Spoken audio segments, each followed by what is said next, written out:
Malah ada usul tes DNA, bener nggak Habib? Kalau yang bener-bener Habib, gue wani kok ngomong Habib Lutfi tes DNA, baca cangkemmu kok cetowong apa itu. Tapi lah saya ngaku-ngaku Habib, mungkin perlu Pak Bupati. Kenapa? Karena mencoreng nama baik Habib itu sendiri. Saya itu mohon maaf Bu, saya itu sering banget berseberangan dengan para habaib. Tapi mohon maaf, yang saya lawan itu adalah siasahnya.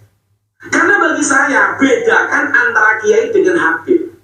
Kiai itu dihormati karena sifatinya. Habib yang duriannya Kanjeng Nabi itu dihormati karena zatnya, karena darahnya. Persoalan dia duriah Kanjeng Nabi wajib dihormati, tapi siasahnya tidak wajib ditaati. Sekarang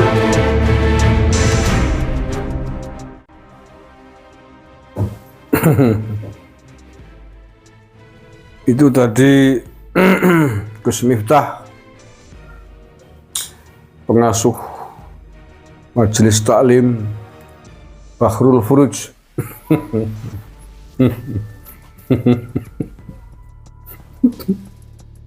Atau kalau kata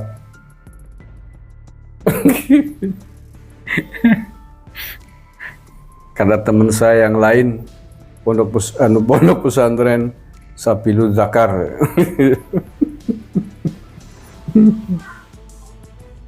Gus Miftah ya mambrah-mambrah, ora fokus gitu loh ya. Ini bukan masalah hormat menghormati kok. Ya. Ini masalah nasab gitu ya. Ya nasab habaib semua kan sama, menyambung kepada Imam Ubaidillah. Kan itu. Artinya itu berlaku bagi keseluruhan habib. Tapi ini bedakan. Itu berbeda dengan persoalan kita hormat atau tidak menghormati kepada habaib. Berbedalah. Ya walaupun nantinya diputuskan bukan zuriat Nabi sesuai dengan data, fakta, catatan kitab nasab yang ada, yang ditemukan oleh Kiai Ma'ad, Habib-habib yang mulia, yang alim, yang bagus, yang santun, baik-baik, ya tetap dihormati kan. Nah iya, seandainya sudah diputuskan begitu. Jadi nggak bergantung nasab, baik itu zuriatnya Nabi atau bukan, orang yang alim, yang adabnya bagus, orang yang beriman, bertakwa ya, tidak hanya dihormati oleh manusia, tapi dihormati oleh Sang Pencipta, dihormati oleh para malaikat kan begitu, dicintai oleh para malaikat, dicintai oleh Sang Pencipta. Apa zuriat Nabi atau bukan? Persoalan Nabi, zuriat Nabi atau bukan kan sudah jelas. Hari ini diragukan. Diragukan apakah zuriat Nabi benar atau bukan. Baik yang alim, yang baik ataupun yang kasar-kasar. Kan sama, silsilahnya kan satu rumpun, Pak Alawi itu. Jadi bukan persoalan karena apik atau tidak, akhlaknya bagus atau tidak, alim atau bukan, tapi tentang kejujuran nasabnya itu. Itu yang menjadi persoalan. Tetapi tadi persoalan kita menghormati atau tidak kepada Habib, itu sama lah kayak ke orang lain yang non Habib.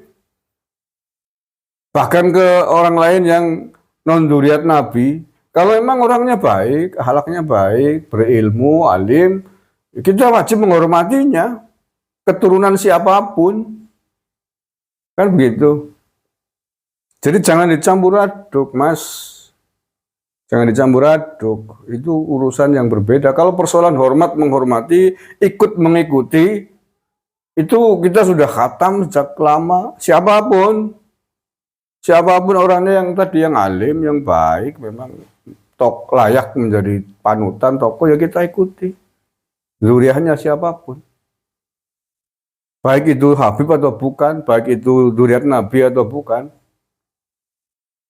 Tetapi sebaliknya, walaupun Habib, tapi kurang ajar kelakuannya, ya buat apa diikuti? Ya harus diperingatkan. Kalau mencintai Habib harus diperingatkan. Kalau diperingatkan nggak mau, ya peringatin lagi kan gitu. Itu yang Habib yang hari ini diragukan, apa silsilahnya apakah benar-benar nyambung kepada Rasulullah atau tidak. Kalau ada orang yang meragukan ini, itu jangan kemudian dikatakan sedang memusuhi Ahlul Bait. Ahlul Bait dari mana? Kalau memang benar-benar Ahlul Bait ya sudah selesai khatam juga. Orang Islam, umat Islam, apalagi khususnya umat NU, pasti menghormati Ahlul Bait. Pasti itu umat NU. Tapi persoalannya apakah orang yang selama ini mengaku Ahlul Bait itu Ahlul Bait benar atau bukan? Itu yang menjadi masalah. Sementara fakta data yang ditemukan terkini diragukan, dinyatakan terputus. Nah kalau sudah diragukan begitu, mau terus-terusan mengaku sebagai zuriat Nabi, yang silakan yang mengaku dosa tanggung sendiri. Sudah ada yang memperingatkan, sudah ada yang menemukan data fakta terbaru. Kalau dulu sebelum ada temuan begini, sebelum ada yang memperingatkan begini, ngaku-ngaku Ahlul Bait, ngaku-ngaku zuriat Nabi, ya silakan, monggo, nggak ada dosa kalau yang betul-betul kalian tidak tahu, para habaib ini ya. Tapi kalau sudah ada yang memperingatkan begini dengan data-data dan fakta-fakta yang kuat dari berbagai pihak, dari berbagai jalur, termasuk sejarahnya Habib di Indonesia, kok masih ngotot ngaku sebagai zuriat Nabi, ngotot ngaku sebagai Ahlul Bait, ya monggo silakan. Kalau ada dosa besok dimarahi Rasulullah, ternyata bukan zuriatnya beliau, ya tanggung sendiri, kan begitu.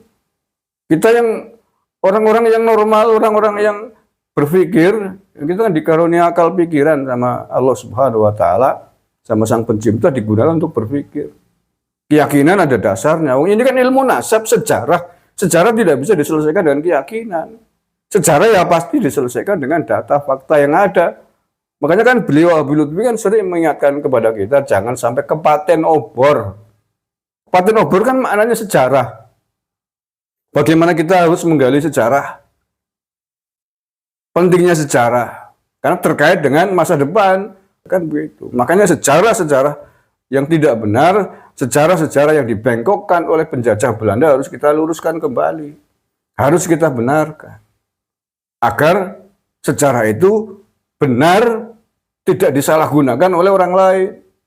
Termasuk sejarah kedatangan habaib, sejarah mereka ke sini yang selama ini mengklaim sebagai penerusnya Wali Songo, mengklaim pencetak ulama, ternyata kan tidak benar. Mereka adalah dari jalur yang berbeda. Kan terbongkar, ngaku-ngaku sebagai penerusnya Wali Songo. Kalau nggak ada habaib, kamu masih nyembah pohon. Gimana? Sebelum habaib datang ke Indonesia, umat Islam di Indonesia sudah ada lebih dulu. 400 tahun sebelum para habaib datang di tanah air ini, Islam sudah tersebar di sini oleh jasanya para Wali Songo. Wali Songo inilah yang benar-benar zuriat Nabi, Ahlul Bait.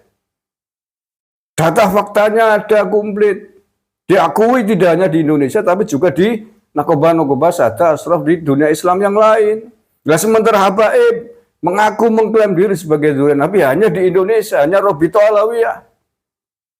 Sementara di Nakoba di luar negeri sana belum ada yang mengakui secara resmi. Kalaupun ada itu person-person dari keluarga mereka. Ya karuan. Itu namanya kan subjektif.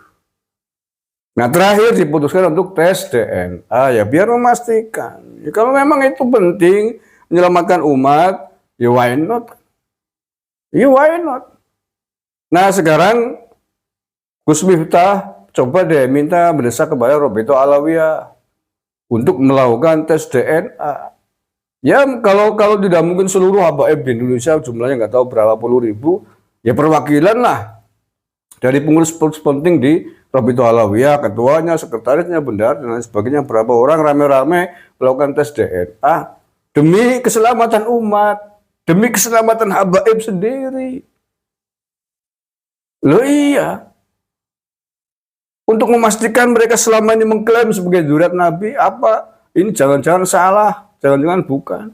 Kan kalau memang itu salah, artinya bukan zuriat Nabi, selama ini mengklaim sebagai zuriat Nabi, sudah ada mengingatkan, tidak digubris, besok ternyata bukan zuriat Nabi di akhirat, tanggung sendiri dosanya. Sudah diingatkan oleh Kiai Maduddin, sudah diingatkan oleh ahli nasab yang lain dari Timur Tengah. Yuk, silakan monggo. Tapi jangan terus-terusan mengaku cucu Nabi kepada kita semuanya. Itu kan menyesatkan umat. Iya, kalau bukan Ahlul Bait, tidak punya bukti yang konkret, yang valid dari berbagai sisi, baik sejarah maupun data-data buku nasab, itu kan menyesatkan umat. Selama ini umat menganggap sebagai cucu Nabi, sementara ternyata bukan. Ya, menyesatkan. Tidak hanya menyesatkan umat, menyesatkan mereka sendiri.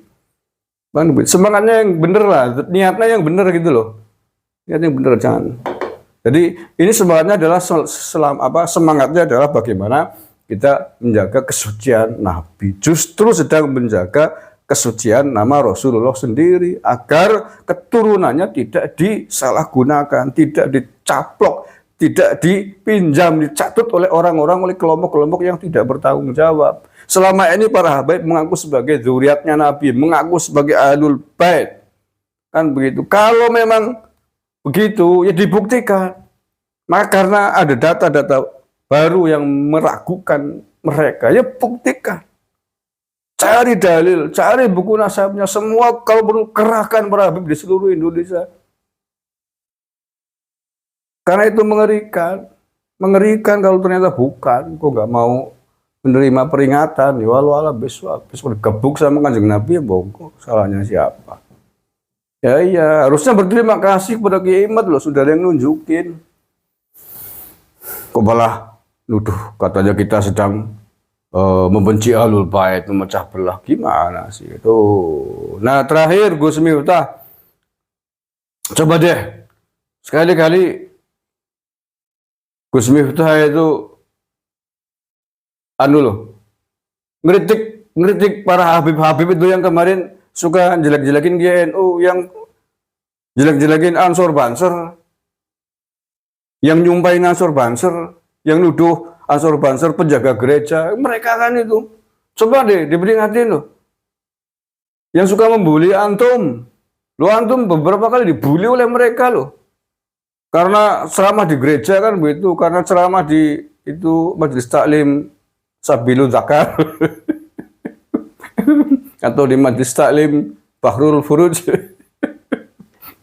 Loh ya, dari bulan-bulan ente yang terbaru kasus Farel tuh nanyain agama, ya mereka yang bully antum. Lah yang bela antum biasanya siapa? Ya kita ini. Siapa sih? Nggak ada yang lain yang suka bela antum, ya Gus Miftah, di media sosial ketika jadi bulan-bulanan mereka. Siapa? Ya kita lah. Nggak ada yang lain.